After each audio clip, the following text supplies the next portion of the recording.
Salve, programadores! Então, dando continuidade no nosso curso de migração de dados e educação, a gente vai, depois de ver, né, na aula de introdução sobre o tema, os conceitos do que se trata a mineração de dados, a gente mostrou a metodologia, o processo metodológico do CRISP-DM, as etapas na aula 2. Entramos no CRISP-DM apresentando entendimento do problema, entendimento do negócio. Na semana 3, na semana anterior, a gente falou sobre o entendimento dos dados, né? A importância do entendimento dos dados. Só que uma etapa importante dentro desse entendimento dos dados é a análise exploratória dos dados. Então, essa já é uma transição, é a parte importante para entender os dados e já ter para ter uma compreensão para a etapa seguinte, que seria de preparação de dados. Na verdade, a gente viu na semana passada que o entendimento dos dados pode permitir, possibilita a gente retornar para o entendimento do problema, para reformular o problema, se for o caso, se os dados não permitirem responder as perguntas levantadas na identificação, no entendimento do problema, ou compreender como é que funcionam as bases de dados, como é que elas estão estruturadas, o que, é que tem lá, como é que são os dados, registros, para avançar para a próxima etapa, para preparar os dados. Então, a análise exploratória serve tanto para a gente compreender de fato a base de dados, para ver se o que ali tem é suficiente para avançarmos, quanto para voltarmos para a primeira etapa, para revermos alguns objetivos. Então, o que nós vamos ver aqui nessa aula é um vídeo dando uma ideia geral. Primeiro, apresentando os conceitos de variáveis, talvez vocês já conheçam, já tenham visto em outras disciplinas, mas é importante reformular. E depois, avançando de fato para a análise exploratória de dados, utilizando um recurso pronto em Python para a gente fazer isso.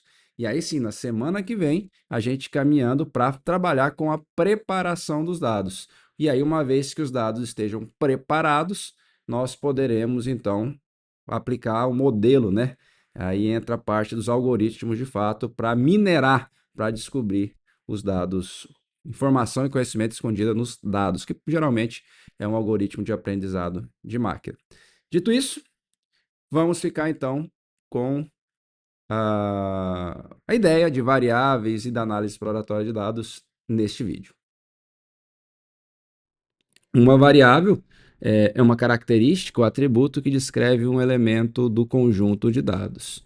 Bom, variável vocês conhecem da programação, vocês declaram variável ou variáveis, né? E faz uso delas na programação. Então, variável, vocês o conceito sabem.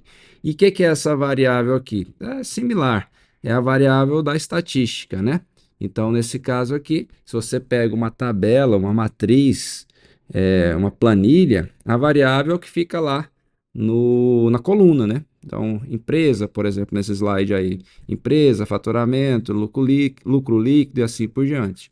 Então, são as variáveis ou características. Uma variável é uma característica, para dizer mais corretamente, ou um atributo, né? E as linhas são registro, né? Registro ou a observação, na linguagem, né? Mas nossa, a gente costuma chamar de registro nossa da computação. Então, para ficar mais fácil de entender, num dataset, as colunas são as variáveis, ok? É isso que interessa para a gente. E os registros é cada uma das observações feitas, né? São os registros. Então, em um dataset, coluna representa variável. E aí, gente, ó, existem tipos diferentes de variáveis. Isso é o que se estuda lá na estatística e isso tem validade para nós. Aprendizado de máquina tem sua base, fundamento, né, alicerce na estatística, é muito grande. Aliás, aprendizado de máquina também já foi chamado de aprendizado estatístico, tá?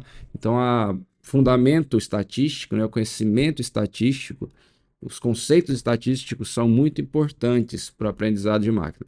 Então, tipos de variáveis. Então, as variáveis elas podem ser qualitativas ou quantitativas.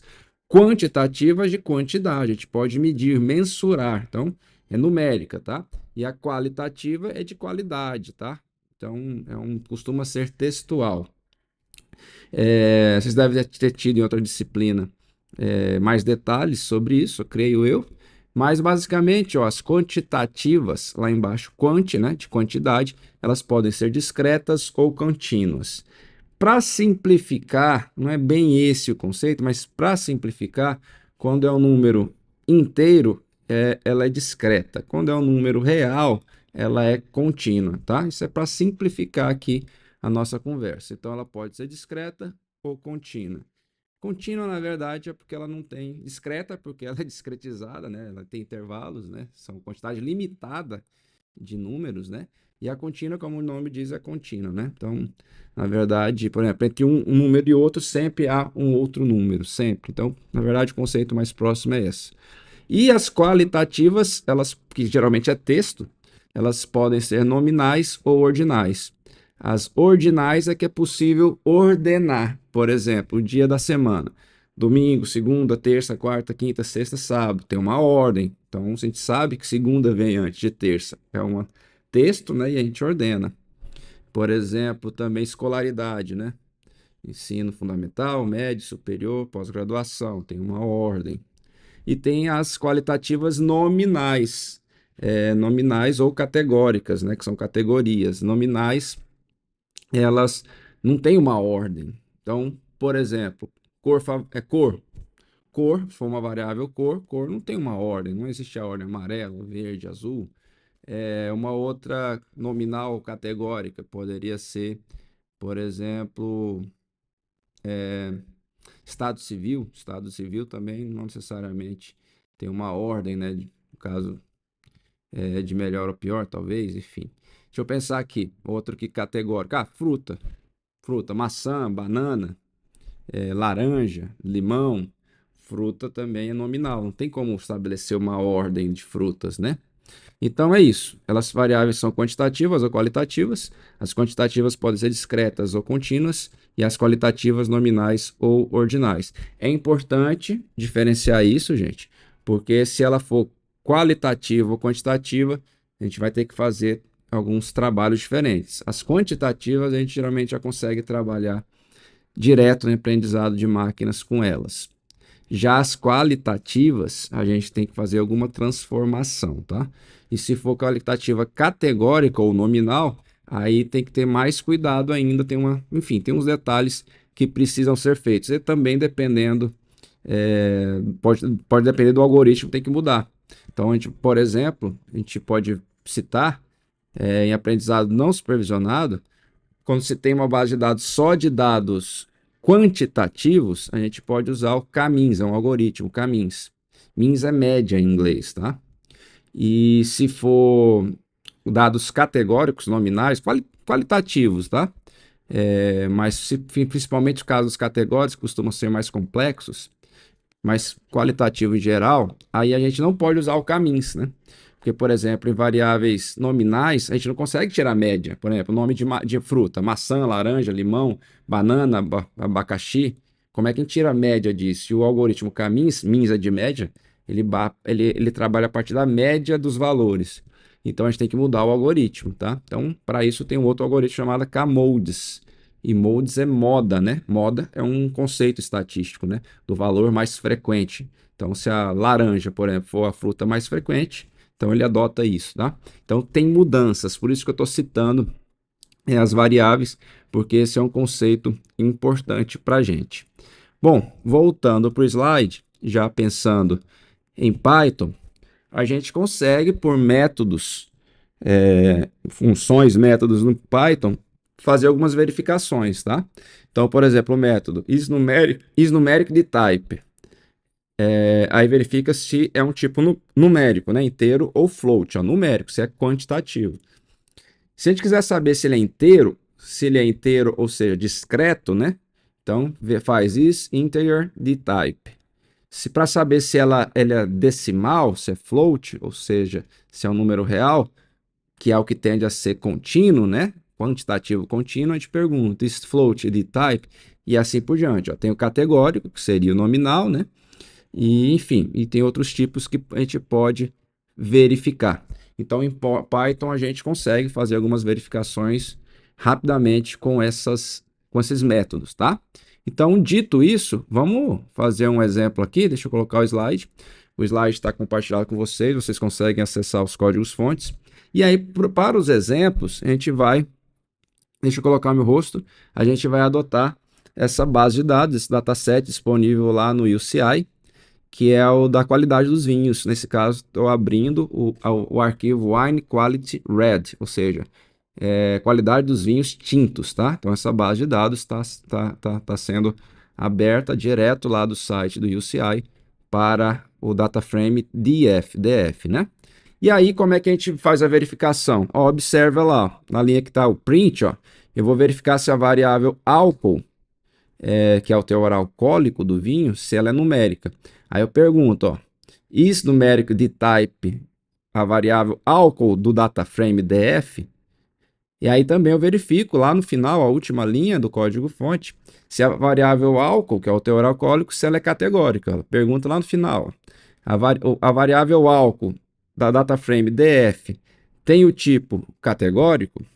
E isso, dessa forma, a gente consegue acessar, tá? A gente pode colocar, obviamente, essa verificação dentro de um laço, dentro de um desvio condicional, ok? Mais adequado isso, né? Dentro de um desvio condicional, porque se ela for categórica, você faz um tipo de tratamento. Se ela for numérica, se for inteira, você faz, por exemplo, outro tipo de tratamento, tá? Então, vamos pegar esse código-fonte, já deixei pronto, e colocar no Visual Studio, para a gente verificar o que vai acontecer. Então, tá aqui, é o mesmo código-fonte, e vou executar.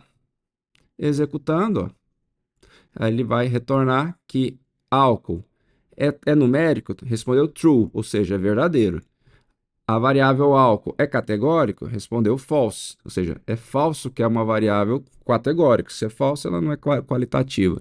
Nesse caso, ela é uma variável numérica. Se quiser mais detalhes, saber se ela é inteira ou se é float, né? Aí tem as verificações, né? Isso de type integer, né? Então, que a gente viu lá, tem naquela tabela do slide anterior. Então, isso é muito simples de verificar com esses métodos, se a variável, qual tipo de qual tipo da variável, né? E aí a gente poder aplicar as transformações necessárias, que a gente vai ver ainda algumas transformações nas próximas aulas. A gente tem ainda um segundo exemplo, deixa eu abrir aqui o slide. Aqui nesse caso, um outro segundo exemplo de código ou fonte, e esse exemplo pode ser útil para variáveis categóricas, né, as nominais. Deixa eu colocar meu rosto aqui. Aí eu tenho esse nUnique. nUnique é um método, ó, na última linha ainda, que está lá dentro do print. nUnique é um método que conta quantos valores, quantos registros distintos existem na variável quality, né, qualidade. Então vamos supor que qualidade seja boa, muito boa, ruim, péssimo, regular, sei lá, moderado, 5 valores. E aí tem uma base de dados com mais de 1.000 valores, 10.000 valores. Então, às vezes é interessante a gente saber quantos valores possíveis que existem nessa variável para a gente fazer alguns tratamentos, tá? Que a gente vai ver, obviamente, ao longo da disciplina. Então, é importante obter essa informação. Geralmente, isso acontece em variáveis categóricas, tá? Isso pode ser muito útil, então a gente faz a verificação primeiro, para saber se ela é categórica, se é nominal, e se for, a gente pode obter essa informação para fazer algum tratamento que pode ser útil. Então, vamos pegar esse código-fonte e ir lá para o Visual Studio para executar. Então, deixa eu tirar aqui embaixo, aqui da execução anterior. Está aqui, ó, nUnique, né? Eu vou verificar a variável quality do DataFrame DF. Verificar quantos valores únicos existem nessa variável. Então, vamos executar. E a gente identificou que existem 6 valores, 6 categorias, ok? Então, são 6 categorias. Verificou em todos os registros, olhando somente na variável qualidade, e lá descobriu que tem 6 categorias, tem 6 classes, né? Entendido? Então, é isso. Então, a gente já viu 2 exemplos de código-fonte que podem ser úteis para a gente. E aí, a gente agora, essa parte de variáveis era só uma introdução, para vocês terem conhecimento. Agora, de fato, a gente vai caminhar para a análise exploratória de dados. Então, vamos para o primeiro slide. O que é a análise exploratória de dados? É o processo inicial de investigação de um conjunto de dados, um dataset, com o objetivo de compreender sua estrutura, a estrutura dos dados, e avaliar a qualidade dos dados. Então, por exemplo, a estrutura da base de dados. Uma base de dados é composta de variáveis. Compreender a sua estrutura é saber os tipos de variáveis que compõem essa base de dados, por exemplo, e também avaliar a qualidade dos dados, ter algumas informações, enfim, é uma compreensão inicial dessa base de dados que a gente trabalha. Então, quais são os objetivos? A compreensão de dados, primeiro ponto ali, né? A ideia é examinar a estrutura da base de dados, o dataset, identificar os tipos de variáveis, possíveis problemas, se tem valores ausentes, se tem valores duplicados, e aí a gente tem que fazer tratamento. Observe, valor duplicado é no registro inteiro, não é em uma única variável que tenha dois registros com a mesma classe, categoria, o mesmo valor. Não, todo registro, tudo igual. Aí é um registro duplicado, é nesse sentido que está sendo falado. Para fazer algumas estatísticas descritivas, o que são estatísticas descritivas? Obter a média, a mediana, a moda, a variância, desvio padrão, correlação entre variáveis, isso é interessante para se observar. Poder visualizar os dados, a base de dados, a gente pode gerar gráficos como histograma, esse box plot chama gráfico de dispersão, gráfico de barras, gráfico de pits, outros valores. E começa a ideia para identificar outliers. A gente não vai falar nada sobre outliers neste vídeo, nesta aula, mas é tema de aulas ainda, aulas futuras deste curso, tá? A gente vai tratar sobre isso em uma aula mais específica, tá? Bom, dito isso, a gente tem um código-fonte aqui, e aí a gente vai usar essa biblioteca ydata, para fazer uma rápida, ele vai gerar um relatório para a gente fazer uma rápida análise exploratória de dados. Então a gente precisa, para usar ele, instalar. Então, para instalar, vocês vão colocar lá pip, né? Pip install ydata underline profiling, tá? Underline profiling é o nome da biblioteca. Vamos lá para o Visual Studio para a gente fazer este exemplo. Então aqui está o nome, deixa eu grifar o nome da biblioteca, vocês vão colocar pip install ydata underline profile para instalar este pacote, tá?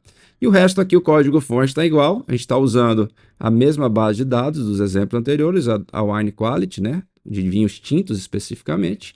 E aqui, ó, só com essas duas linhas, a gente gera já um relatório muito amplo, bem completinho, de análise exploratória de dados, tá? EDA é a sigla em inglês, tá? De análise exploratória de dados. Então aqui a gente cria o relatório e aqui na linha de baixo salva o relatório em HTML. Aí depois a gente pode abrir o HTML e verificar esse relatório. Eu vou rodar aqui, vamos rodar, e aí ele vai gerar esse relatório e salvar o relatório, ok? Ó, tá gerando aqui. Você consegue observar, gerou aproximadamente 50% do relatório, está finalizando, sem, agora está salvando o arquivo HTML, pronto, salvou. Então onde é que ele vai salvar? Na mesma raiz, né, do que está sendo, dos dados, documentos que estão sendo usados aqui no Visual Studio. Então, ó, se eu rodar lá para baixo, olha aqui, ó, relatório HTML. Então aqui eu não vou conseguir abrir, né, no Visual Studio. Então deixa eu abrir no meu computador. Eu vou abrir no meu computador e já vou exibir na tela.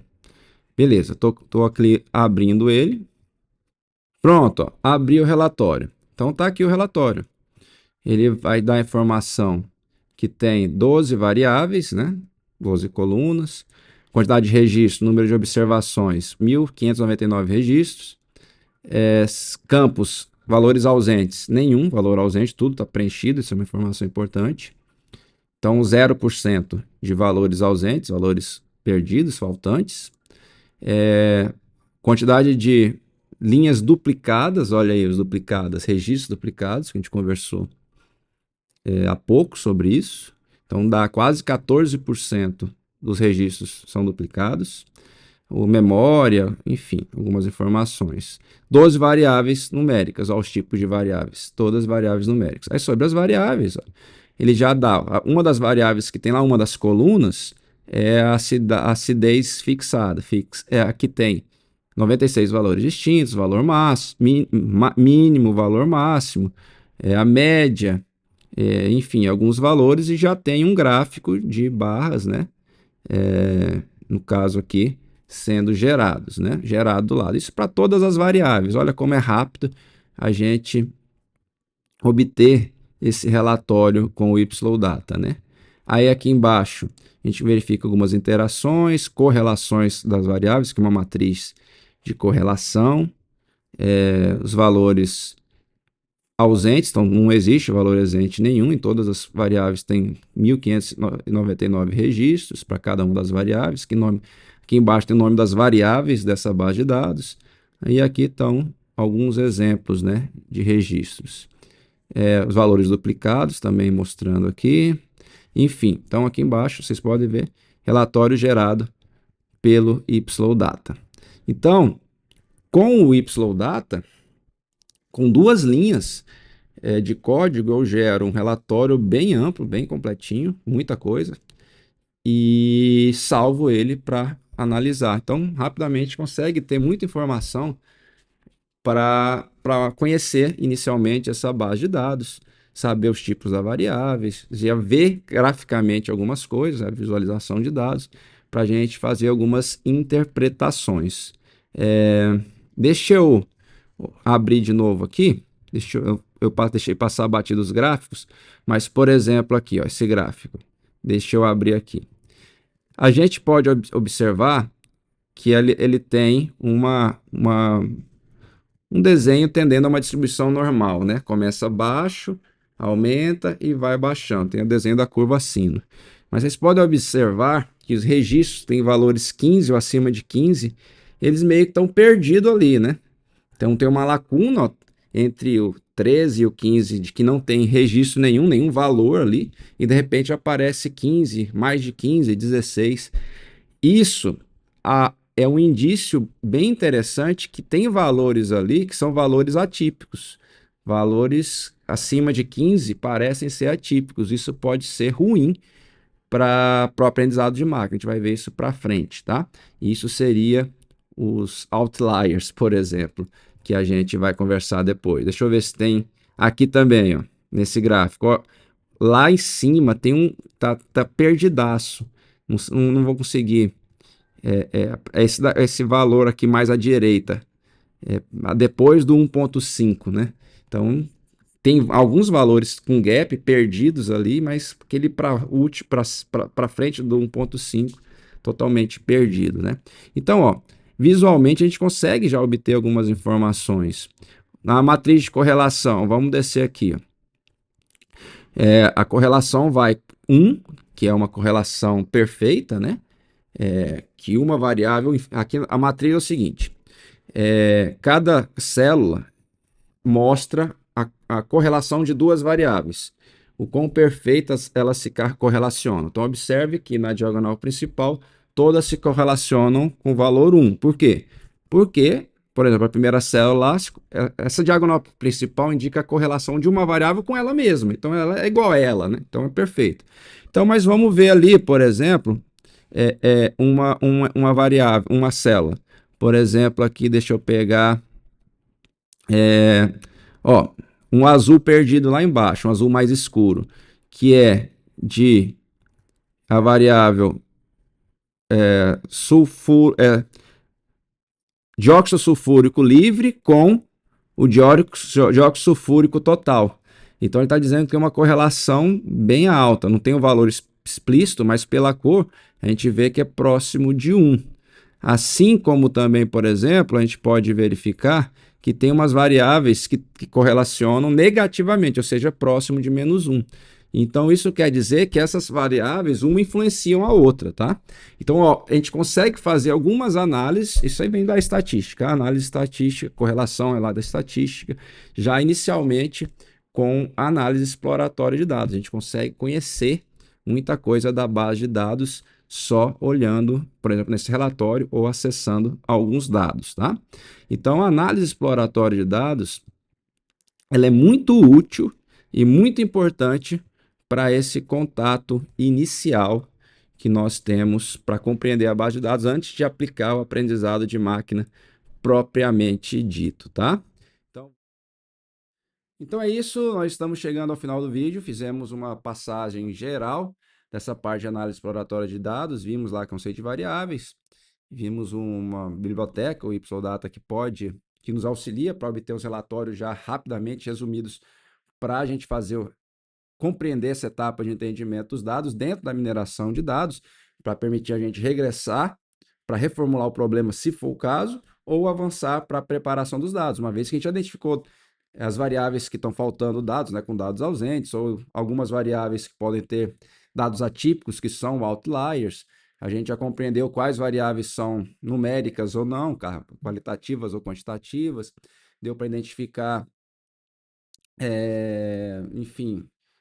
enfim, vários tipos de informações, as médias, valores mínimos, máximos, se seguem distribuição normal ou não.